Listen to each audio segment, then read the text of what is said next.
কলকাতার চিকিৎসককে ধর্ষণ ও হত্যার ঘটনা হার মানাবে মধ্যযুগীয় যে কোনো বর্বরতাকে। পাশবিক নির্যাতনের পর হত্যা করা হয় সেই শিক্ষানবিশকে। চোখ মুখ থেকে গড়িয়েছে রক্ত, যৌনাঙ্গ সহ গোটা শরীরে ছিল মারাত্মক আঘাত, ভেঙে গেছে শরীরের হাড়ও। এটা কিভাবে হলো, আসলে কিভাবে হয়েছে আমি আপনাকে বলছি। দেখেন, আমি আপনাকে মূল জায়গাটাতে বলছি। এই যে মানসিক বিকৃতি, অসুস্থতাটা হয়েছে অনলি পর্নোগ্রাফির কারণে, অনলি পর্নোগ্রাফি। কারণ পর্নোগ্রাফি দেখতে দেখতে সবাই বাসায় এগুলো ইন্টারনেটে, আপনার ফোনে সবাই যখন দেখতে অভ্যস্ত হয়ে গেছে, তখন ইন্টারনালি আমরা সবাই পশু হয়ে গেছে। এখন সামনে যেই থাকে, একটা ছোট বাচ্চা থাক, ছোট মেয়ে থাকে, 5 বছরের মেয়েকে দেখলাম রেপ করে ফেলছে। 5 বছরের মেয়ে, 5 বছরের মেয়ে রেপ হয়েছে কোথায় বলতে চাচ্ছি না, কারণ এগুলো বললে তো নিজেদের দোষ প্রকাশ করা হয়। কিন্তু মানুষ ধর্ষকের কোনো ধর্ম নাই। সে হিন্দু, মুসলিম, নাকি বৌদ্ধ, খ্রিস্টান, না আলেম জালেম, এগুলো ধর্ম দেখার সময় নাই। আল্লাহ পাক বলেছেন তার রাসূলের মাধ্যমে, ধর্ষণ হলেই প্রকাশ্যে মৃত্যুদণ্ড দিয়ে দিবে, যেই হোক, সে যেই হোক, সে যেই হোক না, ওর কোনো ধর্ম নাই। সে একজন আলেম দাড়িওয়ালা মানুষও যদি হয়, তাকেও এই কাজ করতে হবে। তো চোরের কোনো ধর্ম আছে? ডাকাতের কোনো ধর্ম আছে? তো মিডিয়া আবার টেকনিক্যালি দেখবেন ওইটাকে হাইলাইট করবে বেশি, বিকজ এখানে একটা সুযোগ আছে ইসলামকে ডমিনেট করার জন্য। কিন্তু সেম ঘটনা কিন্তু অনেক বড় বড় সেকুলার প্রতিষ্ঠানে ঘটেছে, ওগুলো কিন্তু আমরা হাইলাইট করতে দেখি না। এটা আমরা বুঝি ইন্টেনশনটা কি। তবে এখানে একটা বিষয় ক্লিয়ার করতে হবে যে পাপী যেই করুক তাকেই শাস্তির আওতায় আনতে হবে। আল্লাহ পাক তৌফিক এনায়েত করুন বোঝার। এখন এমন একটা সময় চলছে, বাচ্চারাও এগুলো থেকে নিরাপদ না। 5 বছরের মেয়ে, 7 বছরের মেয়ে, কয়দিন আগে দেখলাম যে 2 বছরের মেয়ে, নাউজুবিল্লাহ, তার সাথেও নাকি এরকম ঘটনা ঘটেছে, এবং উত্তরবঙ্গেরই ঘটনা এগুলো। আর এগুলো শহরের চেয়ে এখন গ্রামে বেশি হচ্ছে। কারণ কি জানেন, গ্রামে তো আগে মানুষ এই উন্মুক্ত পোশাক আশাক দেখতো না খুব বেশি। এখন যখন পর্ন চলে আসছে হাতে, বাসায় সব এগুলো দেখছে, তখন গ্রামে দেখবেন ধর্ষণ বাড়ছে না?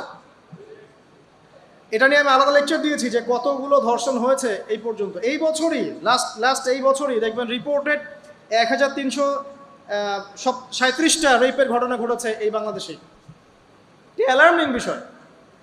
আর আমেরিকাতে প্রতি 6 জনে একজন রেপ হয়, আর রেপের রাজধানী হচ্ছে সাউথ আফ্রিকা, ওখানে প্রতি 3 জনে একজন রেপ হয়। তো এইগুলো কিভাবে হচ্ছে? Only because of pornography. এটা যদি এখনো বন্ধ করতে না পারা যায়, আগামী ভবিষ্যৎ খুব খারাপ হবে। যেখানে সেখানে মানুষ জেনা করবে, যাকে তাকে রেপ করবে, দেখে নিয়ে। বিকজ এটা ভিতর থেকে মানুষকে পশু বানিয়ে দিচ্ছে।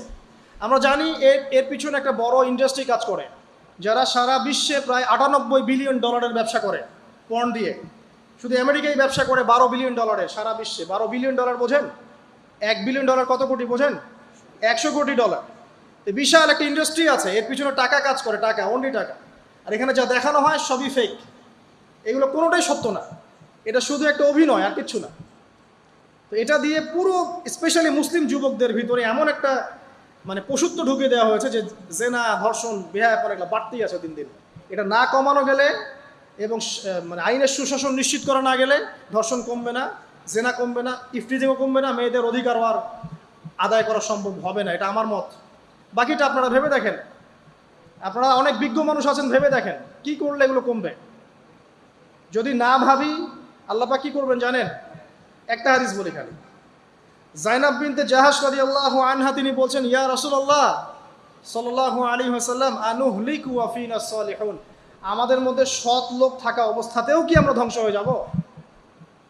আমাদের মধ্যে সৎ যে অনেক ব্যক্তি আছে, তারা থাকলেও কি আমরা ধ্বংস হয়ে যাব? নবীজি বলছেন, নাম, হ্যাঁ, তোমরা ধ্বংস হবে। ইযা কাসরাতিল খাবাস, যখন নোংরামি, অশ্লীলতা, বেহায়াপনা বাড়তে থাকবে, আলেম জালেম সব ধ্বংস হয়ে যাবে। তো আমরা আমাদের স্বার্থেই কথাগুলো বলবো, কারণ আমরা যদি এগুলোকে প্রতিহত করতে না পারি, তাহলে আমাদের বাড়িতেও এই ফিতনা ঢুকে আসবে না? আসবে। দেখে নিয়েন, আল্লাহ পাক বোঝার তৌফিক এনায়েত করুন, আমিন। তো কওমে লূতকে আল্লাহ পাক কি করেছেন? সুন্দর বালকের রূপে এই জিবরাইল আর মিকাইল আলাইহিস সালামকে পাঠিয়েছেন। এখন লূতের লোকরা বলছে যে তোমার ঘরে যে মেহমান দুজন এসেছে, ওদেরকে আমাদেরকে দাও। নাউজুবিল্লাহ। বুঝতে পারেন নাই? তোমার ঘরে যে দুজন মেহমান এসেছে, ওই দুজন মেহমানকে নিতে এসেছে। লূত আলাইহিস সালাম বলছেন যে আমার হাউলাই বানাতিন কুনতুম ফাইলিন, তোমাদের যদি বিয়ে করার ইচ্ছা থাকে, আমার মেয়েরা আছে, তাদেরকে বিয়ে করা প্রয়োজনে। একজন নবী তার মেয়েকে বিয়ে দিতে যাচ্ছেন, একজন নবী তার মেয়েকে বিয়ে দিতে যাচ্ছেন, তাও তোমরা এই পথে যেও না। তখন এই কওমে লূতের লোকরা বলছে, তুমি খুব ভালো করে জানো হে লূত আমরা কি জন্য এসেছি। তখন তিনি বলছেন, আলাইসা মিনকুম রাজুলুন রশীদ, তোমাদের মধ্যে কি একজনও ভালো মানুষ নাই? এরপরে আল্লাহর আযাব আসলো। লূত আলাইহিস সালাম এবং তার স্ত্রী চলে যাচ্ছেন। তার স্ত্রী কিন্তু আবার ইমানদার ছিলেন না, সে পিছনে ফিরে বারবার দেখছে। নূহ আলাইহিস সালামের স্ত্রী যেমন ইমানদার ছিলেন না, লূত আলাইহিস সালামের স্ত্রীও তেমনি ইমানদার ছিলেন না। নবীর স্ত্রী হওয়া সত্ত্বেও তারা কিন্তু জাহান্নামে যাবে, নাউযুবিল্লাহ। তো এই লূতকে ধ্বংস করলেন আল্লাহ পাক, কওমে লূতকে এভাবে ফেরেশতার পাখা দিয়ে ওই পুরো জায়গাটাকে উঠিয়ে নিয়ে মাটিতে আবার ধসিয়ে দেওয়া হচ্ছে। এই জায়গাটা এখন নিদর্শন হয়ে আছে। জর্ডানের পাশে দেখবেন ওই যে ডেড সি, একটা মৃত সাগর আছে না, ওইটা ছিল সেই জায়গা। এখানে সাদুম গোত্র থাকতো, সাদুম, এই কওমের নাম ছিল সাদুম। এরা সমকামী ছিল। এখন আপনার জন্য আমার নসিহত হচ্ছে, নবী সাল্লাল্লাহু আলাইহি ওয়াসাল্লাম বলেছেন, আমি শেষ জামানায় আমার উম্মতের উপর কিছু বিষয় ভয় করি, যে এগুলো আমার উম্মতের মধ্যে ঢুকে যাবে, আমি আশঙ্কা করে ঢুকে যাবে। কি কি বিষয়? এক নাম্বার, যে আমি আশঙ্কা করি যে আমার উম্মতের মধ্যে মূর্তি পূজা ঢুকে যাবে, মুসলিম কিন্তু স্ট্যাচু ওয়ার্শিপ করবে। দুই, আমি আশঙ্কা করি আমার উম্মতের মধ্যে রিয়া ঢুকে যাবে। রিয়াটা কি? লোক দেখানো আমল। রিয়া কি? লোক দেখানো আমল। আমি আশঙ্কা করি যে আমার উম্মতের মধ্যে সমকামিতা ছড়িয়ে পড়বে। ছড়িয়ে পড়ে নাই? এগুলো নবী সাল্লাল্লাহু আলাইহি ওয়াসাল্লামের আশঙ্কা ছিল। দেখেন সবগুলো এখন বাস্তব হয়ে গেছে। আল্লাহ রাব্বুল আলামিন এই সমকামিতার পাপ থেকে আমাদেরকে হেফাজত করুন, আমিন। এভাবেই ইতিহাস রিপিট হয়েছে। আল্লাহ পাক এদেরকেও ধ্বংস করেছেন। এর আগে আল্লাহ পাক নূহ আলাইহিস সালামের কওমকেও ধ্বংস করেছেন। কি কারণে? তারা লাত, এই যে ইয়াগুস, ইয়াউক, নাসর, এরকম কিছু স্ট্যাচু ওয়ার্শিপ করত। এক পর্যায়ে আল্লাহ রাব্বুল আলামিন 950 বছর দাওয়াত দিয়েছেন নূহ আলাইহিস সালাম তার কওমকে। 950 বছর, 950 বছর দাওয়াত দেওয়ার পরেও তার কওম যখন আল্লাহর আনুগত্য করলো না, আল্লাহ রাব্বুল আলামিন মহাপ্লাবন দিয়ে তাদেরকে ধ্বংস করে দিয়েছে। এভাবেই যুগে যুগে ইতিহাস রিপিট করেছে। আমাদের নবী মুহাম্মদ সাল্লাল্লাহু আলাইহি ওয়াসাল্লামের সময়ও এই হিস্ট্রিটাই ছিল। আবু জাহেল, আবু লাহাব, উতবা, শাইবা যারা ছিল, তারা মূলত সমাজটাকে দ্বিখণ্ডিত করে ফেলেছিল, খণ্ডে খণ্ডে ভাগ করে ফেলেছে, ডিভাইড অ্যান্ড রুলের মতো। সমাজে সুদ ছড়িয়ে দিয়েছিল, জেনা ছড়িয়ে দিয়েছিল, পরকীয়া ছড়িয়ে দিয়েছে এবং শিরিক ছড়িয়ে দিয়েছে এবং গোত্রীয় হানাহানি চলছিল। এরকম একটা অবস্থায় নবী সাল্লাল্লাহু আলাইহি ওয়াসাল্লাম ওই সমাজের মধ্যে আসেন নবী হিসেবে। এসে মাত্র 23 বছর সময় নিয়েছেন। কত বছর? মাত্র 23 বছর। আমাদের তো সমাজ সংস্কারের শতাব্দী পার হয়ে যাচ্ছে। এক একটা রেভলিউশন দেখবেন শতাব্দী পার হয়ে যাচ্ছে, কিন্তু কোনো আলটিমেট রেজাল্ট নাই। নবী সাল্লাল্লাহু আলাইহি ওয়াসাল্লাম 23 বছর সময় নিয়েছেন, মাত্র 23 বছর। এই 23 বছরে কোরআন এবং হাদিস এই দুটোকে হাতে নিয়ে নবী সাল্লাল্লাহু আলাইহি ওয়াসাল্লাম সমাজের প্রত্যেকটা জাহিলিয়াত উপর থেকে সরিয়ে দেন নাই, শেকড় থেকে উপরে ফেলেছেন। তবে তিনি যখন ইসলাম প্রতিষ্ঠা করে দিয়ে চলে গেছেন, খোলাফায়ে রাশেদার যুগ চলে গেছে, তারপর উমাইয়া খেলাফত এসেছে প্রায় 100 বছরের মতো, পরে আব্বাসীয়র এসেছে প্রায় 550 বছরের মতো, আস্তে আস্তে ফাতেমিরা এসেছে, এদিকে কর্ডোভার, স্পেনে আন্দালুসিয়া উমাইয়া শাসন ছিল, উসমানীয়রা এসেছে। এভাবে ইতিহাস চলেছে দীর্ঘদিন, প্রায় 1400 বছর। শেষ পর্যায়ে গিয়ে নবী সাল্লাল্লাহু আলাইহি ওয়াসাল্লাম কিছু ভবিষ্যৎবাণী করে গেছে, যখন শেষ জামানাগুলো আসবে তখন দেখবে তোমরা সমাজে সুদটা ছড়িয়ে পড়বে বেশি, জেনা ছড়িয়ে পড়বে, পর্ন ছড়িয়ে পড়বে।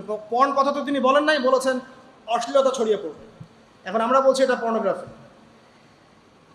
তিনি আরও বলেছেন সময়গুলো সংক্ষিপ্ত হয়ে আসবে, মানুষের হঠাৎ মৃত্যুর পরিমাণ বেড়ে যাবে, অনেক কিছু বলে গেছেন। দিন চলে যাবে মনে হবে একটা ঘন্টার মতো চলে গেল, বছর চলে যাবে একটা মাসের মতো, মাস যাবে একটা সপ্তাহের মতো। অনেকগুলো সাইন তিনি বলে গেছেন। মুসলিমদের মধ্যে বিভক্তি বাড়তে থাকবে, হত্যা, হারাজ বাড়বে। হারাজ, হত্যা মানে হারাজ, মানে একজন ব্যক্তিকে হত্যা করা হবে, সে জানবে না আমাকে কেন হত্যা করা হলো, আর একজন ব্যক্তি হত্যা করবে, সেও বুঝবে না কেন তাকে মারলাম। ফাসাদ বাড়তে থাকবে, উঁচু উঁচু অট্টালিকা নির্মাণের প্রতিযোগিতা বাড়তে থাকবে। হচ্ছে না এগুলো?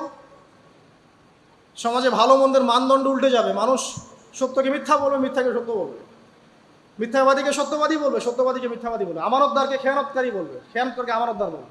টোটালি মানদণ্ড উল্টে যাবে। আস্তে আস্তে সিচুয়েশন এমন হতে থাকবে, খারাপ থেকে খারাপ। তবে সোনালী সময় কি আর ফিরবে না? তাহলে সময় কি তাহলে আর ফিরবে না? এভাবেই চলবে সব কিছু? না, এভাবে চলবে না ইনশাআল্লাহ। আল্লাহ রাব্বুল আলামিন তার রাসূলের মাধ্যমে জানিয়েছেন এই সব কিছুই সাময়িক, সব কিছু সাময়িক। ইতিহাস আবার পুনরাবৃত্তি ঘটাবে।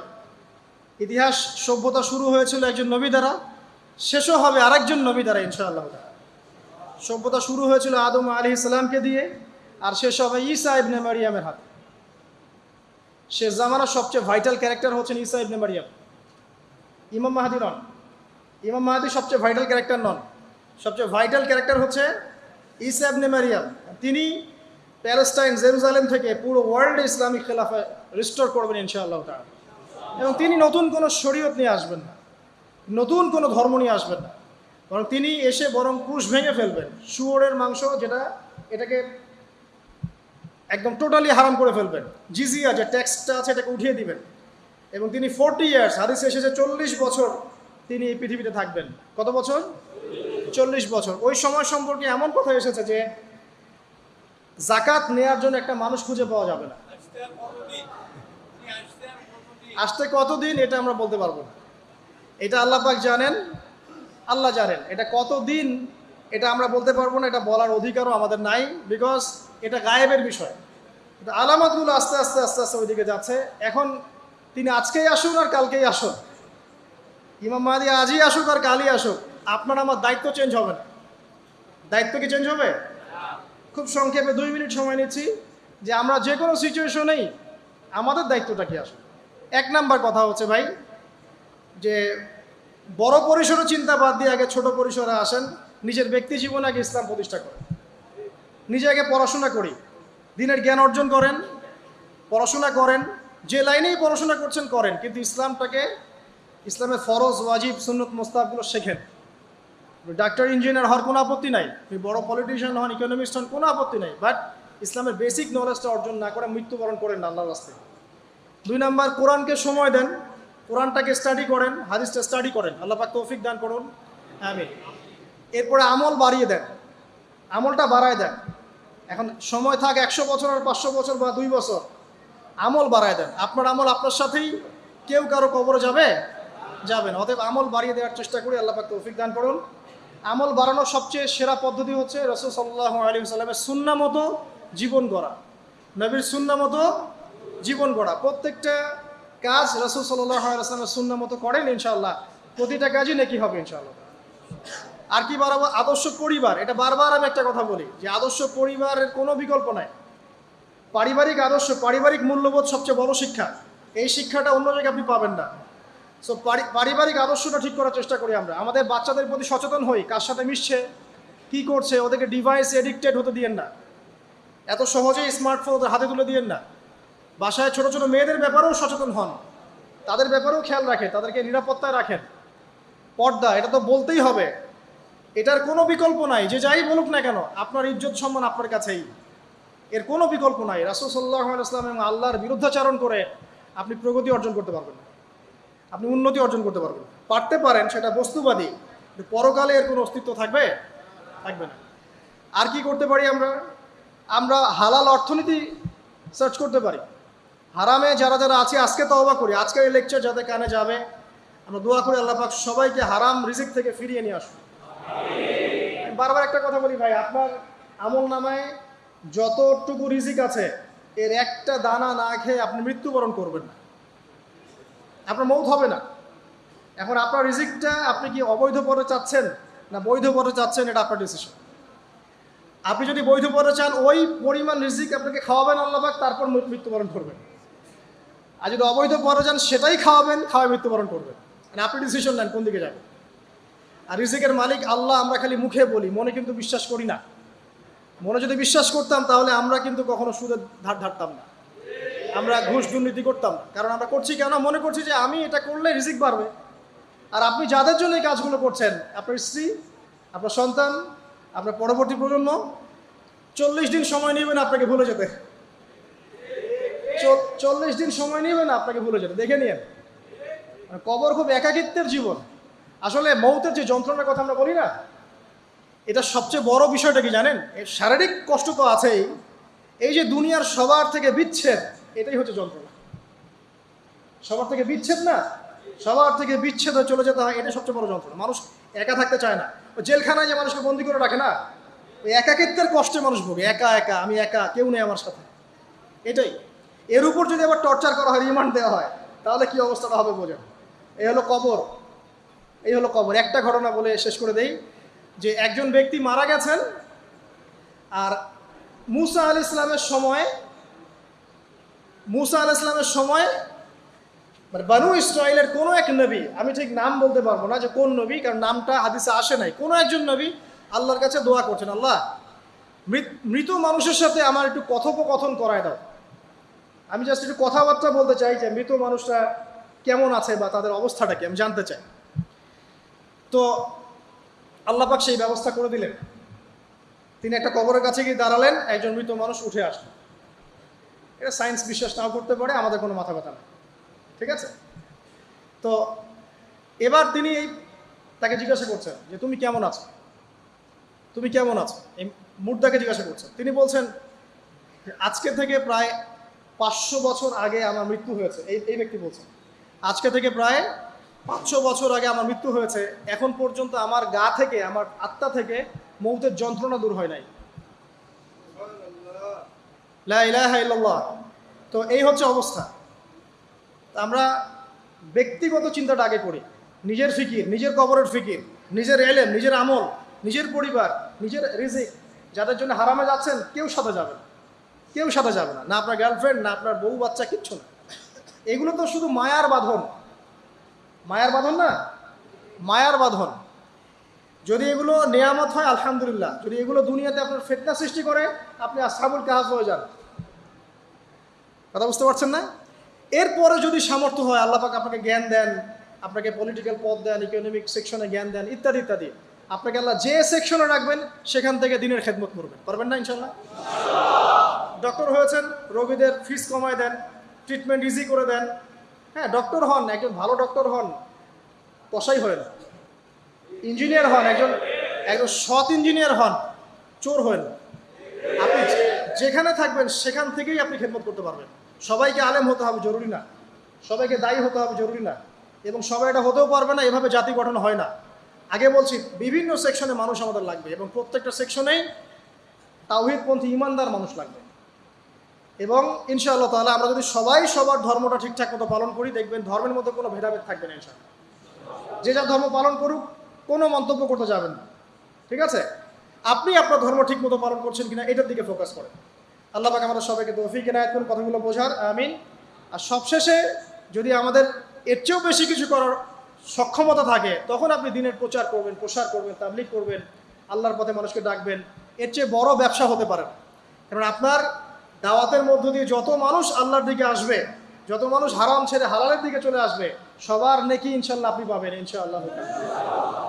আল্লাহ পাক আমাদের সবাইকে সবচেয়ে সর্বোত্তম ব্যবসায় অংশগ্রহণ করার তৌফিক ইনায়াত করুন, আমিন। আমি আজকে আর লম্বা করছি না, এখানে শেষ করছি। আকুলু কওলি হাযা আস্তাগফিরুল্লাহ লি ওয়া লাকুম ওয়া লিসাইরিল মুসলিমিন। বারাকাল্লাহু লানা ওয়া লাকুম বিল আয়াতিল হাকীম। ইন্নাহু তাআলা জাওয়াদুন কারীমুর রাউফুর রহিম। সুবহানাকাল্লাহুম্মা ওয়া বিহামদিক আশহাদু আন লা ইলাহা ইল্লা আনতা আস্তাগফিরুকা ওয়া আতুবু ইলাইক। আসসালামু আলাইকুম ওয়া রাহমাতুল্লাহি ওয়া বারাকাতুহু।